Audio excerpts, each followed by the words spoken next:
Here is the most ironic thing about the Galaxy S25 Ultra. The moment it launched, lots of people were calling out Samsung for copying the iPhone's design.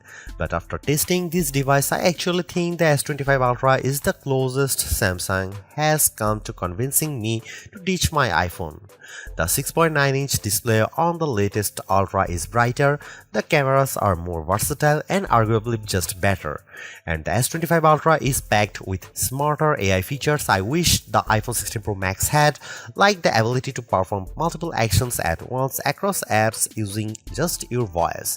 And it's all wrapped up in a design that, while phone-like, is lighter than its main rival.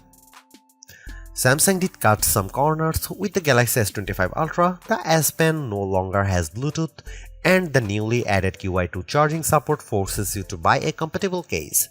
No magnets here, but overall the performance, battery life, and AI smarts on the Galaxy S25 Ultra add up to the best Android phone I have tested and possibly the best phone period. The Galaxy S25 Ultra has a release date of February 7 and it still starts at the same yikes-inducing starting price of $1,299 for 256GB of storage. You can upgrade to 512GB for $1,419 or 1TB for $1,659, but while pre-orders are still happening, you can get 512GB for the same price as 256GB and 1TB for usual 512GB price. Samsung is also offering up to $1,200 off, which includes up to $900 in instant trade-in credits and up to $300 in Samsung credits. As they say, haters are gonna hate, but I think some of the criticism around the Galaxy S25 Ultra's design being too iPhone-like is warranted. The sides are flat now, just like the iPhone 16 Pro Max, and the corners are rounded, which means the Samsung digs into your hand less than the Galaxy S24 Ultra. But I actually blame Samsung for not copying the iPhone enough. I am talking about the left and right edges of the design. They are too sharp for my taste and make the phone less comfortable to hold and use. Apple does a better job of beveling these edges so they are smoothed out. The titanium frame feels as sturdy as ever, and the thinner bezels allowed Samsung to increase the screen size slightly from 6.8 to 6.9 inches. I also like the floating camera design on the back. It looks better than the iPhone 16 Pro Max's unsightly patch. Measuring 6.41 by 3.06 by 0.32 inches and weighing 7.69 ounces, the Galaxy S25 Ultra has nearly the same dimensions of the iPhone 16 Pro Max while being noticeably lighter than Apple's 7.99 ounces handset when I was holding both phones. The Galaxy S24 Ultra weighted in at 8.22 ounces while being slightly thicker 0.34 inches. The Galaxy S25 Ultra color options are not exactly wild. There's titanium black, titanium grey, titanium silver blue, and titanium white silver. I tested the silver blue hue and I think it has just enough pop without being too in your face. If you're feeling more adventurous, Samsung.com is also offering online exclusive colors like Jade Green, Jet Black, and Pink Gold. There's two design trade-offs I need to talk about here. One way Samsung cut down on the weight is a notable downgrade to the S25 Ultra that removes the Bluetooth radio from the S Pen. That means you can't perform air gesture like taking photos remotely. Though Samsung says it removed Bluetooth because not enough people were using the feature. The second trade-off is that Samsung Galaxy S25 Ultra has half-edged QI2 charging support. I say that because the magnets are not built into the phone itself, so if you want to easily attach to magnetic QI accessories like docks and car mounts, you are going to have to spring for a special case. The Galaxy S25 Ultra's display is the closest to perfect we have tested yet, and that's saying something because the S24 Ultra was freaking good.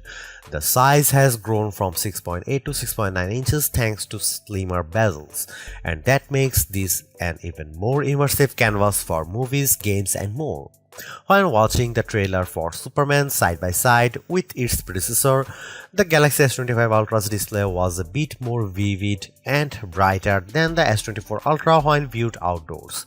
I then watched the same trailer on the S25 Ultra and iPhone 16 Pro Max indoors, and I'd say they were neck and neck, with the Samsung doing slightly better in darker scenes like those with stars.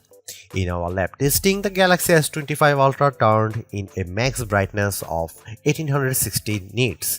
That doesn't eclipse the insane score the Google Pixel 9 Pro XL turned in 2469 nits, but it does beat the iPhone 16 Pro Max 1553 nits by a fair margin.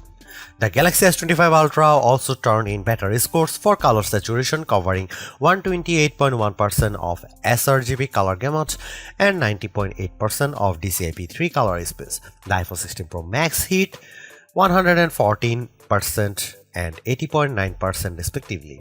Samsung even won out in terms of color accuracy with a Delta E score of 0.24, Apple's Flagship scored 0.26.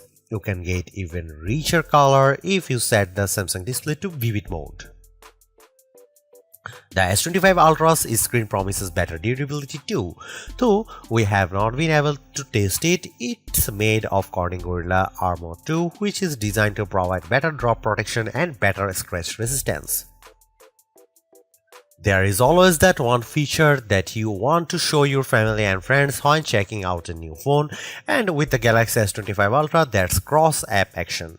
With Google Gemini now deeply integrated into Samsung's flagship, you can accomplish multiple things at once using just your voice.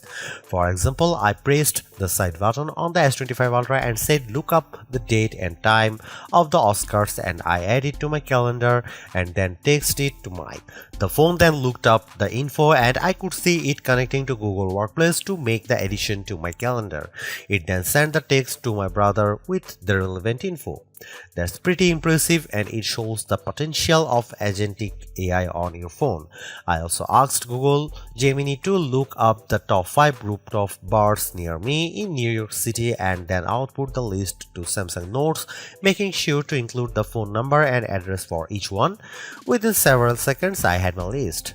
Cross-app actions work with Samsung's apps, Google's apps, and third-party apps like WhatsApp and Spotify, and I'd certainly like to see this list expand. Another helpful new AI feature is AI Select, a key part of Samsung's One UI 7 software that can look at the content on your screen and provide contextually relevant suggestions. For example, I could easily turn a portion of a YouTube short video into a GIF with a couple of taps. Note that this feature is different from the popular Circle to Search, which gains new powers with Galaxy S25 Ultra. You still long press the home button to activate Circle to Search, but it can now recognize emails, phone numbers, and URLs on your screen. You just tap and go. Plus, Circle to Search can now recognize sounds or music in things like videos.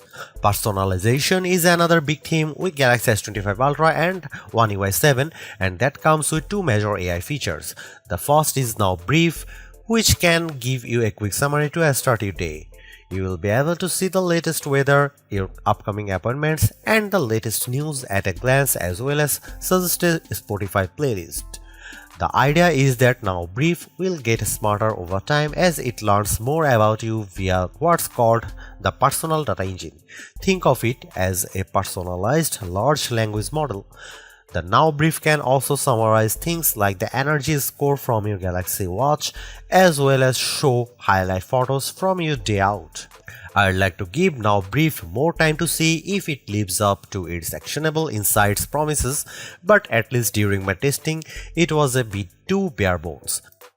The Now Bar is a hand tool that's designed to give you timely info on your lock screen, from sports scores and reminders to timers and directions. It's very similar to live activities on the iPhone, and I like how you can easily flip between multiple alert boxes on your home screen, which are stacked on top of each other like cards. However, I'd like to see Samsung add more partners such as Uber for seeing your rideshare status at a glance, or DoorDash for your delivery updates. The Galaxy S25 Ultra has lots of other AI powers that are worth trying out.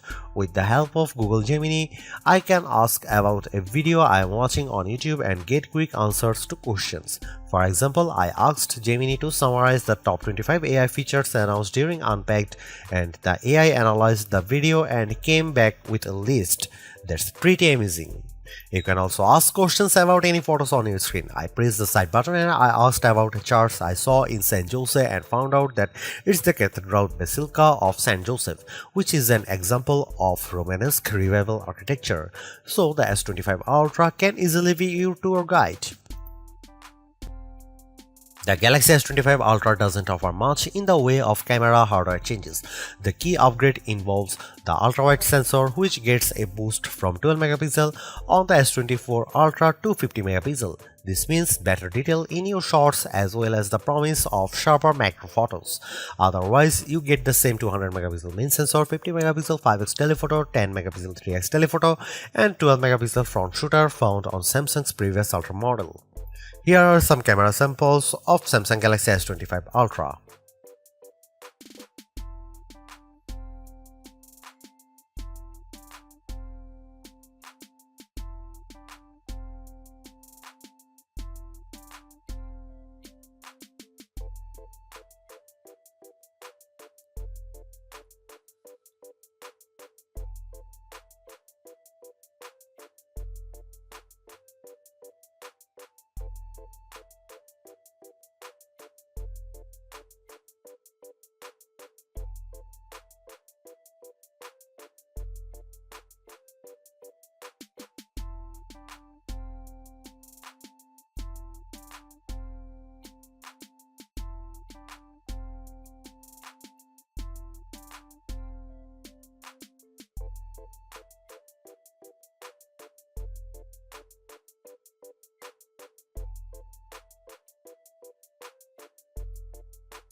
Sure, the Galaxy S25 Ultra is an iterative update, but Samsung has made big improvements where it matters most, including introducing AI features that will save you time and make your life easier.